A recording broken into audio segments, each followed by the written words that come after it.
चलिए, तो today's new topic is chapter 12 that is algebraic expression. और अलजेब्रिक एक्सप्रेशन ये चैप्टर 7 का कौन सा चैप्टर है? 12 चैप्टर है। और इसको बताने से पहले इसका हम लोग कॉन्सेप्ट को कैच करेंगे। इसको कैच करेंगे, कॉन्सेप्ट को कैच करेंगे। तो यहाँ पे देखो, यहाँ पे जैसे ये लिखा हुआ है, इसको क्या पढ़ते हैं? 7x लिखा हुआ है। अब 7 और x के बीच में कोई साइन नहीं दिख रही है, but there is a sign of multiplication की साइन है यहाँ पे। अब देखो, उनको कुछ ना कुछ कहते हैं। जैसे ये जो अल्फाबेट लिखा है, इसको हम लोग बोलते हैं वेरिएबल। क्या बोलते हैं?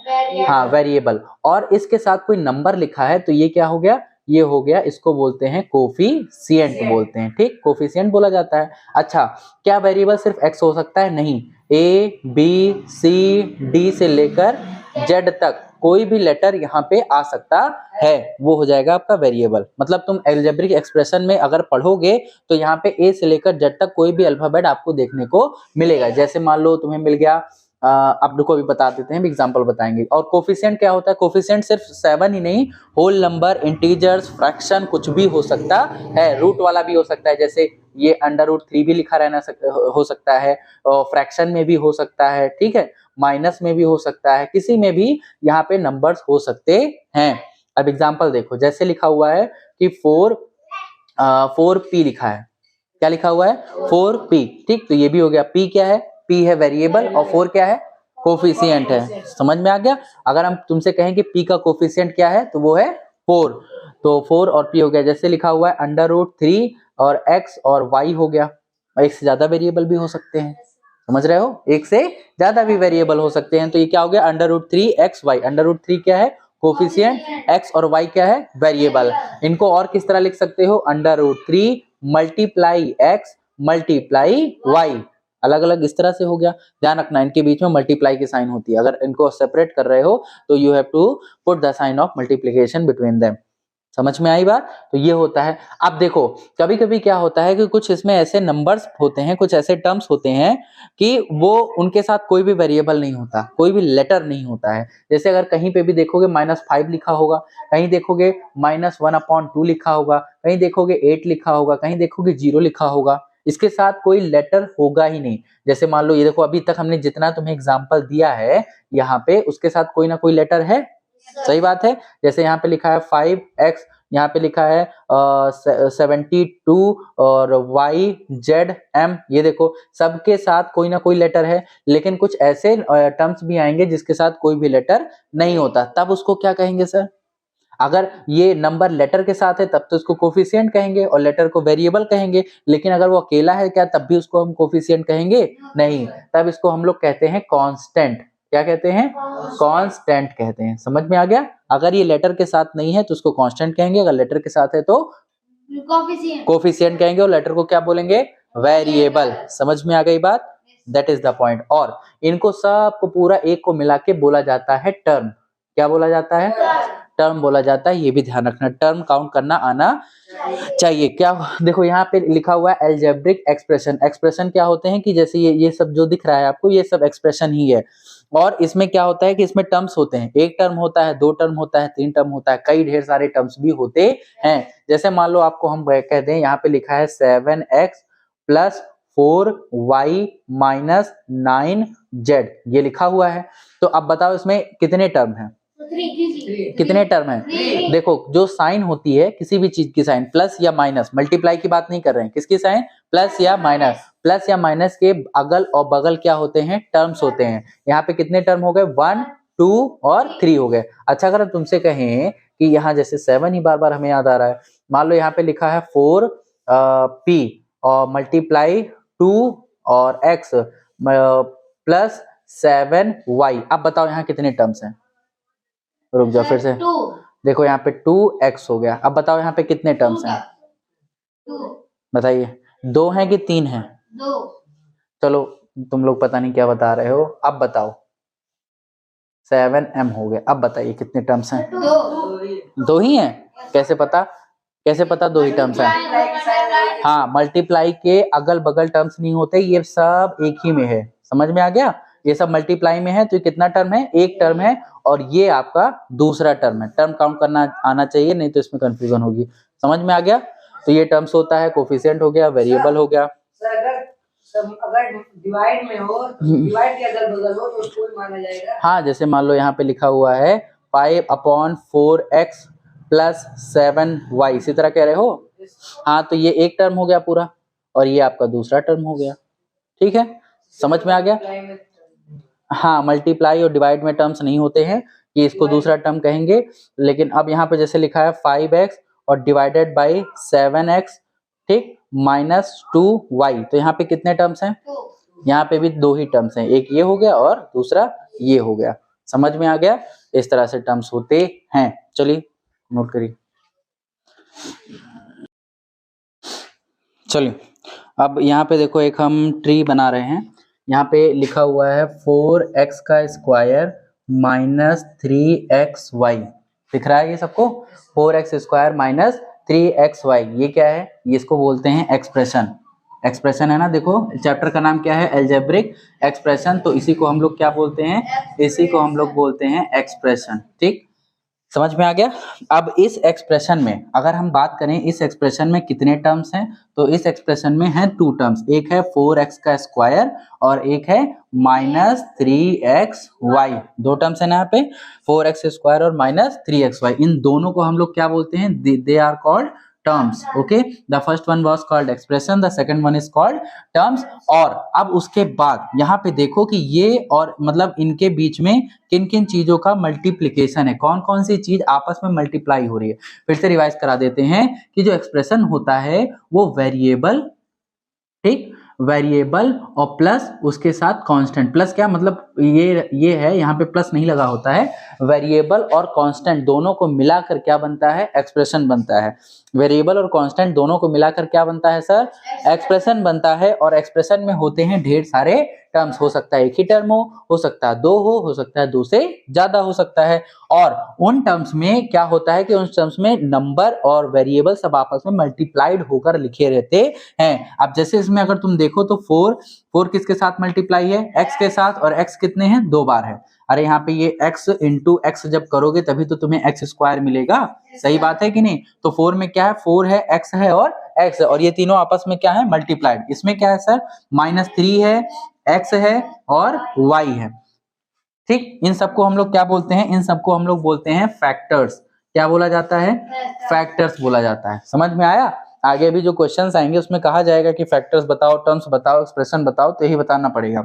ये एक्सप्रेशन हो गया, उसमें 2 टर्म्स थे और टर्म्स में क्या पाए जाते हैं? फैक्टर्स हो गया। अगर हम दूसरी बात करें तो देखो यहाँ पे लिखा हुआ है 5xy और +10, ये लिखा हुआ है। अब ये क्या है सर? ये तो है आपका एक्सप्रेशन, दिस इज कॉल्ड, हाँ, इसको हम लोग एक्सप्रेशन बोलते हैं। एक्सप्रेशन समझ रहे हो ना क्या होता है? एक्सप्रेशन किससे किससे मिलकर बना होता है? हाँ, वेरिएबल और कांस्टेंट से मिलकर बना होता है। अब इसमें हम लोग क्या ढूंढेंगे? अब इसमें हम लोग ढूंढेंगे, हम इसमें ढूंढेंगे टर्म्स। क्या ढूंढेंगे? टर्म्स। कितने टर्म हैं? 2, 5xy और 10। और अभी हमने स्टार्टिंग में बताया था आपको कि, क्या बताया था आपको? बताइए। हाँ, तुम्हें ये बताया था, सुनिए, तुम्हें ये बताया था कि अगर किसी भी नंबर के साथ कोई लेटर होगा तो उस नंबर को हम लोग बोलेंगे कोफिशिएंट। क्या बोलेंगे? कोफिशिएंट। और अगर बेचारा नंबर अकेला होगा, उसके साथ उसकी सहेली नहीं है, समझ रहे हो ना? उसके साथ उसकी सहेली अगर नहीं है तो उसको क्या बोलेंगे? कांस्टेंट बोलेंगे। ठीक है, तो अगर आपके साथ आपकी सहेली है तो दोस्त है, अगर आपके साथ दोस्त है तो आप क्या हैं? कोफिशिएंट हैं। अगर नहीं है तो क्या है? आप कांस्टेंट हैं। तो क्या बनना पसंद करेंगे? कोफिशिएंट की कांस्टेंट? कांस्टेंट बनना पसंद करोगे ना भाई। चलो, तो यहाँ पे ये तो हो गए आपके टर्म्स। क्या हो गए? ये टर्म्स हो गए। ओके, अब उसके बाद यहाँ पे हम लोग ढूंढते हैं कि फैक्टर। फैक्टर मतलब होता है कि किन किन चीजों से वो मल्टीप्लाइड है। तो देखो यहाँ पे है कि 5 और उसके बाद x और उसके बाद y है। ठीक, और इसमें क्या है? इसमें तो कुछ है ही नहीं, सिर्फ 10 ही है, तो उसको लिखने की जरूरत नहीं है। तो ये क्या था? ये था आपका फैक्टर्स, FACTORS। समझ में आ गया कि एक्सप्रेशन क्या होता है, टर्म्स क्या होते हैं और फैक्टर्स क्या होते हैं। इसको बढ़िया से समझ लो, क्योंकि पूरे चैप्टर में इन्हीं तीनों से आपका नाता रहेगा, इन्हीं तीनों से बार बार मिलते रहोगे। समझ में आ गया क्या क्या चीजें? एक्सप्रेशन, टर्म्स और फैक्टर। यस, चलो। देखिए अब ये सारी चीजें तुम्हें एग्जाम्पल बताया जा रहा है, छोटी छोटी चीजें आपको बताई जा रही हैं, तो क्योंकि छोटी छोटी चीजें जब जाने रहोगे तो बड़ी चीज कर पाओगे। मतलब सारी बारीकियां इस चैप्टर की आप जान जाइए, और सारी बारीकियां जान जाओगे तब हम तुम्हें कहाँ कुदा देंगे, समुद्र में कुदा देंगे। कहाँ कुदा देंगे, समुद्र में, मतलब एक्सरसाइज 1 स्टार्ट करेंगे। तो हमने अभी तक आपको बता दिया कि एक्सप्रेशन क्या होता है, टर्म्स क्या होते हैं, और उसके बाद देखो वेरिएबल क्या होता है, कांस्टेंट क्या होता है, कोफिशिएंट क्या होता है, पता चल गया ना। वेरिएबल, कांस्टेंट, कोफिशिएंट, टर्म हो गया, और उसके बाद फैक्टर्स हो गए, एक्सप्रेशन हो गया, ये सारी चीज तुम लोग को पता चल चुकी है। एक बार फटाफट रिवाइज कर लेते हैं कि जब कोई भी टर्म्स जो होते हैं, जैसे यहाँ पे देखो बना रहे हैं, जैसे यहाँ लिखा है 3xy, क्या लिखा है 3xy, लिखा है 4z माइनस 2/3p, ये अलग अलग लिखे हुए हैं ना, तो क्या इनको हम लोग एक्सप्रेशन बोलेंगे? नो सर, इनको हम लोग एक्सप्रेशन नहीं बोलेंगे। और इनको हम लोग क्या बोलेंगे? इनको बोलते हैं टर्म्स। क्या बोलते हैं? टर्म्स। सर टर्म्स किससे किससे मिलकर बने होते हैं? टर्म्स में होता है वेरिएबल और कोफिशिएंट, और कांस्टेंट भी होते हैं। जैसे मान लो यहाँ पे ये देखो, इसके साथ कोई लेटर है तो ये क्या हो गया? कांस्टेंट हो गया। समझ में आ रहा ना ये सारी चीजें? ये क्या है? ये टर्म है, ये भी टर्म है, ये भी टर्म है, और ये भी टर्म्स हैं। लेकिन ये सब एक्सप्रेशन नहीं कहलाएंगे, इनको अलग अलग टर्म्स कहते हैं। और टर्म्स में क्या क्या होता है? वेरिएबल होता है, कांस्टेंट भी होता है, और कोफिशिएंट भी होता है, और आपस में सब मल्टीप्लाइड होते हैं। अगर हम बात करें इसमें, ये क्या है? वेरिएबल। सर ये क्या है? कोफिशिएंट। ये क्या है? वेरिएबल। ये क्या है? कोफिशिएंट। ये क्या है? वेरिएबल। ये कोफिशिएंट। ये क्या है? कांस्टेंट। इसके साथ कोई भी वेरिएबल नहीं है, that's why it is not called, क्या नहीं कहते इसको? कोफिशिएंट नहीं कहते हैं, that is called constant, because there is no variable with it. Okay, समझ में आ गया? ये चीज होता है। अब इनको सबको हम मिला देते हैं। इनको मिलाओगे तो मान लो इनको हम यहाँ लिख देते हैं, देखो ये हो गया 3xy, मान लो प्लस करके 4z कर दिया, माइनस 2/3p हो गया, प्लस 7 हो गया ना पूरा। अब बेटा इसको हम लोग क्या बोलते हैं? इसको बोलते हैं एक्सप्रेशन। सब कुछ मिल जाता है, प्लस माइनस होके जब सब कुछ मिल जाते हैं सारे टर्म, तो उनको बोलते हैं expression. Can you tell me how many terms are there in that expression? हाँ, कितने हैं टर्म्स? 4 हो गया। क्लियर इतनी बात? क्या क्या समझ में आ गया? एक्सप्रेशन क्या होता है, वेरिएबल क्या होता है, कांस्टेंट क्या होता है, कोफिशिएंट क्या होते हैं, और फैक्टर्स क्या होते हैं। फैक्टर जानते हो ना कि देखो इनमें क्या क्या मल्टीप्लाई है? 3 मल्टीप्लाई x मल्टीप्लाई y। इसमें क्या मल्टीप्लाई है? 4 मल्टीप्लाई z। इसमें -2/3 मल्टीप्लाई p, और इसमें कुछ है ही नहीं मल्टीप्लाई। समझ में आ गया? इस तरह मल्टीप्लाई, तो वो हो गए फैक्टर्स। अब चलो यहाँ देखते हैं, यहाँ पे देखो ये सारे एक्सप्रेशन लिखे हैं, एक्सप्रेशन है ना, xy + 4 13 - y², ये सब सारा लिखा हुआ है। हमें फटाक से बताओ इसमें कितने टर्म्स हैं? How many terms? 3 1 2 3। इसको क्या कोफिशिएंट बोलेंगे? इसको क्या बोलेंगे? कांस्टेंट। इसको क्या बोलेंगे? हाँ, इसको क्या बोलेंगे? इसको क्या बोलेंगे? वेरिएबल। ट्राई करो बोलने का, गलत बोलोगे कोई बात नहीं, अगली बार सही बोल पाओगे। यहाँ पे देखना, लाइट है, विजिबल है, कोई दिक्कत तो नहीं, एवरीथिंग इज फाइन। चलो यहाँ पे देखो, तो ये क्या है सर? ये है कांस्टेंट। ये क्या है सर? वेरिएबल। सर ये भी वेरिएबल है, लेकिन इसके साथ ये क्या है? कोफिशिएंट है। यहाँ पे भी नंबर था, यहाँ पे भी नंबर था, डिजिट था, but this is called coefficient, this is called constant. Yes sir, वो वेरिएबल थोड़ी ना, ये वेरिएबल नहीं है, माइनस लगा है, तो उससे क्या हुआ? वेरिएबल मतलब लेटर ए से लेकर जेड तक जितने भी लेटर्स होते हैं, दैट इज कॉल्ड वेरिएबल। सबको क्या कहते हैं? वेरिएबल कहते हैं। समझ रहे हो ना बात को? कंफ्यूज मत हो, माइनस लगाओ, प्लस लगाओ, मल्टीप्लाई, कुछ भी लगाओ, अगर लेटर है तो वेरिएबल है। क्लियर? तो ये सारे हो गए वेरिएबल, ये हो गया। आई बात समझ में? इसमें कितने टर्म्स हैं? 3 हैं। ये इसको पी को क्या बोलोगे? वेरिएबल। क्यू को क्या बोलोगे? 4 को क्या बोलोगे? इसको क्या बोलोगे? Constant. No variable with it. और ये क्या है? वेरिएबल। ये वेरिएबल। और ये सर इसको नहीं बताया यार, इसको बोलते हैं पावर। क्या बोलते हैं? पावर। हर इंसान के पास पावर होती है, मेरे पास भी है, आपके पास भी है, तो इनके पास भी। इन्होंने कोई गुस्ताखी नहीं की है, कोई गलत काम नहीं किया है, इनके पास भी क्या है? पावर। तो ये देखो इसके पास पावर है, ये देखो पी के पास पावर है, इसके पास नहीं है पावर, ये देखो इसके पास पावर है, मतलब 2 3 जो चढ़ा होता पावर है। ठीक, अब देखो थर्ड टर्म में क्या लिखा हुआ है? Term which is not a constant. इसमें से वही टर्म लिखो जो कांस्टेंट नहीं है। अब हमें ये बताओ कि ये पहला तुम्हें एक्सप्रेशन दिख रहा है, दैट इज कॉल्ड एक्सप्रेशन। अब इसमें ये जो पहला टर्म है और जो दूसरा टर्म है, दूसरा टर्म तो आपका कांस्टेंट है क्योंकि इसके साथ कोई वेरिएबल है नहीं, तो जो कांस्टेंट नहीं है उसको लिख देते हैं, एक्स वाई लिख दिया, ठीक। अब दूसरे वाले में पहला टर्म तो आपका कांस्टेंट है, कोई वेरिएबल है नहीं, तो ये है तो इसको लिख दिया माइनस वाई स्क्वायर हो गया। थर्ड टर्म में हाँ बताओ इसमें माइनस वाई प्लस 5y का स्क्वायर। फोर्थ में बता दो 4p square Q minus 3p square plus 5 नहीं लिखेंगे क्योंकि यहाँ पे कांस्टेंट नहीं लिखना। अब इसमें क्या है, न्यूमेरिकल कोफिशिएंट। अब कोफिशिएंट की बात आ गई। अब यहाँ पे देखो कि इनमें इनके साथ कोफिशिएंट कौन कौन से हैं। इसके साथ कोई कोफिशिएंट है, कोफिशिएंट मतलब नंबर ढूंढना है, इसके साथ कोई नहीं है तो 1, ठीक है।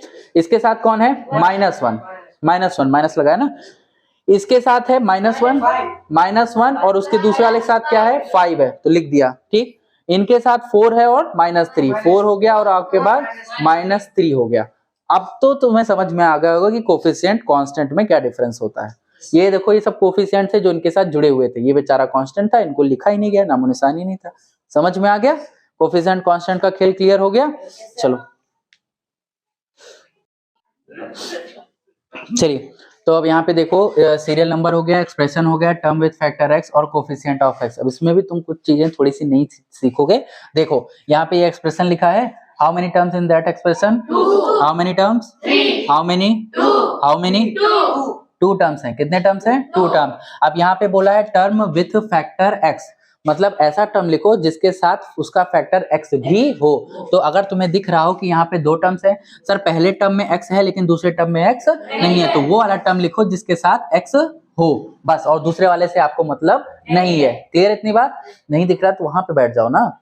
अब यहाँ पे देखो ये पहला, दूसरा और तीसरा टर्म है। अब इन तीनों टर्म में किसके साथ x है, सेकंड टर्म के साथ है x कि नहीं है, सेकंड टर्म के साथ, तो इसको लिख दिया -x। समझ में आ गया। तीसरे वाले में देखो इसके साथ x है बट इसके साथ नहीं है, तो जिसके साथ है उसको लिख दिया, यहाँ पे हो गया y स्क्वायर x। फोर्थ में इसके साथ x नहीं है बट इसके साथ है, तो यहाँ पे लिख दिया -5xz हो गया। समझ में आ गया। अब हमने आपको कोफिशिएंट की कहानी बताई थी, तो अब देखो यहाँ पे कोफिशिएंट मतलब तो तुम्हें पता ही है। अब यहाँ पे देखो कि कोफिशिएंट ऑफ x का कोफिशिएंट कहाँ है। जैसे हम तुमसे कहें कि इसमें कोफिशिएंट क्या है, तो नंबर्स हैं, ठीक है कोई दिक्कत नहीं, लेकिन अगर हम किसी का नाम लेकर कहें तब देखो, जैसे देखो यहाँ पे हम समझाना चाहते हैं, जैसे यहाँ पे लिखा है 4pyz, ये लिखा हुआ है। 4 लिख के इसको हटा के हम यहाँ पे लिख देते हैं 7/3pyz। एक टर्म है, कितने टर्म है, एक टर्म है। अब ये बताओ अगर हम तुमसे कहें कि z का कोफिशिएंट क्या है, तो तुम कहोगे सर 7/3py। z का कोफिशिएंट क्या है, 7/3py। अब हम तुमसे कहें कि नहीं हमें p का कोफिशिएंट बताओ, 7/3yz। ध्यान से सुनना हम कह क्या रहे हैं। अब हम तुमसे कहें कि नहीं हमें y का क्या बताओ, कोफिशिएंट बताओ। y का कोफिशिएंट मतलब y का साथी, y का साथी कौन कौन है, 7/3pz। अगर हम कहें 7/3 का बताओ तो pyz, मतलब जिसका कोफिशिएंट कह रहे हैं बताने के लिए उसको छोड़ के बाकी सब लिख दो, वो उसका कोफिशिएंट हो जाएगा। कोफिशिएंट मतलब साथी, है ना। अब एक बस में कुछ फ्रेंड्स बैठे हैं, तो हम उनमें से किसी एक को खड़ा करें और हम पूछें कि इसके दोस्त कौन कौन है, तो सब हाथ उठाएंगे ना, क्योंकि सभी तो दोस्त हैं। किसी दूसरे को खड़ा करें, हम कहें इसके दोस्त बताओ, तो उसको छोड़ के बाकी सब हाथ उठाएंगे कि नहीं उठाएंगे, तो वही चीज है। अब हम तुमसे यहाँ पे कह रहे हैं, हाँ से जो y है हमारे पास माइनस क्यों लगा है, z के बाद माइनस। अरे माइनस नहीं, इक्वल टू है भैया, ये इक्वल टू मतलब बता रहे हैं किसके साथ, ही माइनस वाइनस नहीं है, ठीक है बताया जा रहा। अब देखो यहाँ पे कह रहे हैं कोफिशिएंट ऑफ x, x का कोफिशिएंट क्या है, दोस्त कौन है x का, 4 है, कौन है 4 है। और यहाँ पे x का कोफिशिएंट कौन है, सर कोई नहीं दिख रहा, तो -1 हो गया, 1 लिखेंगे और माइनस हो गया। यहाँ पे x का कोफिशिएंट कौन है, y स्क्वायर। यहाँ पे x का कोफिशिएंट कौन है, -5z। समझ में आ गया कोफिशिएंट की कहानी। चलिए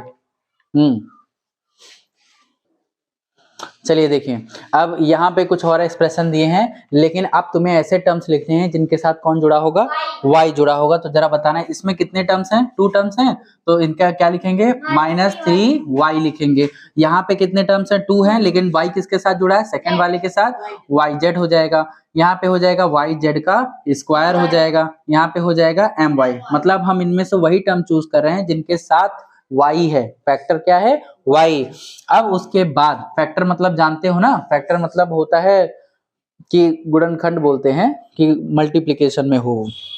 अब उसके बाद यहाँ पे देखो कोफिशिएंट ऑफ y, y का कोफिशिएंट कौन -3। कोफिशिएंट मतलब समझ लो एक तरह से होता है साथी, क्या होता है हाँ, y का कोफिशिएंट कौन z, यहाँ पे z स्क्वायर, यहाँ पे m हो गया और ये हो गया आपका फिनिश। ओके चलो ना, अब देखो यहाँ पे लाइक एंड अनलाइक टर्म्स के बारे में जान लेते हैं। लाइक और अनलाइक नाम से ही पता चल रहा है कि जो चीजें अच्छी लगती है वो लाइक और जो चीजें अच्छी नहीं लगती है वो अनलाइक होती है। मतलब जो चीजें सेम है वो लाइक और जो चीजें सेम नहीं है वो अनलाइक हो जाएगा। तो यहाँ पे देखो terms having same algebraic factors. अब एग्जांपल से देखो कि यहाँ पे क्या लिखा हुआ है, पढ़ के बताओ। 6x स्क्वायर वाई, यहाँ पे 9x स्क्वायर वाई। अब इन दोनों में जरा देखो, नंबर से हमें कोई मतलब नहीं है, कांस्टेंट कोफिशिएंट से हमें कोई मतलब नहीं है, हमें सिर्फ और सिर्फ मतलब है पीछे वेरिएबल से। यहाँ पे x स्क्वायर वाई लिखा है तो यहाँ पे भी x स्क्वायर वाई लिखा है। तो ये दोनों जो है कैसे टर्म्स हो गए, लाइक। दोनों टर्म है और दोनों लाइक टर्म है। कैसे टर्म है, लाइक टर्म है। अब यहाँ पे देखो हमें बताया था नंबर से कोई मतलब नहीं, इसके पास है -4 है लेकिन इसके पास कोई नंबर नहीं है, कोई भी कोफिशिएंट नहीं है, कोई बात नहीं। लेकिन पी क्यू का स्क्वायर कैसे टर्म्स हो गए, लाइक टर्म्स हो गए। एम एन लाइक टर्म्स हो गए। ठीक, unlike terms different algebraic factor देखो, जैसे यहाँ x है यहाँ पे y है, अनलाइक हो गए। एक्स वाई है यहाँ पे x है, अनलाइक। यहाँ ध्यान देना एक्स वाई का स्क्वायर, यहाँ पे x स्क्वायर वाई, यहाँ पे x है यहाँ x स्क्वायर है, यहाँ y स्क्वायर है यहाँ y है, तो ये दोनों लाइक टर्म्स नहीं है, तो ये हो गए अनलाइक टर्म्स। समझ में आया। अब एक कंफ्यूजन दूर कर देते हैं, जैसे यहाँ पे x स्क्वायर वाई लिखा है, यहाँ पे भी x स्क्वायर वाई लिखा है, तो तुम लोग को लग रहा है कि लाइक टर्म्स है। यस लाइक टर्म्स है। लेकिन अगर यहाँ पे लिखा हो 6x स्क्वायर वाई और फिर लिखा हो 9yx स्क्वायर, तब बताओ क्या ये लाइक टर्म्स है कि नहीं है कि नहीं है। हाँ देखो यहाँ पे पैटर्न से तुम्हें कोई फर्क नहीं पड़ता कि आगे लिखा है कि पीछे, पूरा होना चाहिए। यहाँ पे x स्क्वायर है, यहाँ पे भी x स्क्वायर है, यहाँ y है, यहाँ पे भी y है, हो गया। आगे पीछे से कोई मतलब नहीं कि वहां आगे लिखा था यहाँ पीछे लिखा, उससे कोई फर्क नहीं पड़ता। यहाँ पे देखो लिखा है पी क्यू का स्क्वायर, क्यू स्क्वायर पी लिख दो यहाँ पे -4 पी क्यू स्क्वायर, तभी ये कैसे टर्म्स है, लाइक। बस ध्यान देना क्यू का स्क्वायर है यहाँ पे भी क्यू का स्क्वायर है, यहाँ एन एम कर दो और यहाँ पे 10 mn ही रहने दो, तब भी ये कैसे टर्म्स है, लाइक टर्म्स है। समझ में आ गया। अगल बगल कर दिए उससे कोई फर्क नहीं पड़ता है। These are the like terms and these are the unlike terms. चलिए तो यहाँ पे देखो find out the like terms, इसमें से आपको लाइक टर्म्स ढूंढना है। तो यहाँ पे क्या लिखा हुआ है, एक्स स्क्वायर वाई। आप ढूंढो कि एक्स स्क्वायर वाई और कहाँ पे है, एक्स स्क्वायर वाई, नंबर से कोई मतलब नहीं, ये हो गया लाइक टर्म। ठीक, एक आपको ये देखो हम यहाँ पे सर्कल कर दे रहे हैं, एक लाइक टर्म ये हो गया और दूसरा लाइक टर्म ये हो गया। क्या इनके ही जैसा कोई और है टर्म्स जो लाइक टर्म्स है, ये है नहीं, ये एक्स स्क्वायर, हाँ नहीं एक मिनट, ये दोनों नहीं है आपस में, ये दोनों आपस में नहीं है लाइक टर्म्स। ठीक है, ध्यान देना, इसको हम लोग को मिटा देते हैं। ये दोनों लाइक टर्म्स नहीं, क्योंकि यहाँ पे x का, यहाँ पे x है, यहाँ पे x का स्क्वायर है, ये है, और उसके बाद देखो कहाँ पे है, ये रहा। ये दोनों कैसे टर्म्स है, ये दोनों लाइक टर्म्स है, क्योंकि यहाँ पे भी x है, यहाँ पे भी x है, y स्क्वायर। क्या कहीं और भी दिख रहा है इस तरह, नहीं, तो ये एक लाइक टर्म मिल गया। और इसका लाइक टर्म कहाँ पे है, ये रहा इसका लाइक टर्म। इसका लाइक टर्म कहाँ पे है, ये यहाँ पे है, हाँ यहाँ पे भी है और यहाँ पे भी, तीन भी मिल रहे हैं। ठीक है, इसका लाइक टर्म कहाँ है, इसका तो हो ही गया। और ये x वाला लाइक टर्म कहाँ है, यहाँ पे x है, ऐसे ढूंढ के कर लोगे। यहाँ पे देखो PQ का साथी कहाँ है, जरा ढूंढना।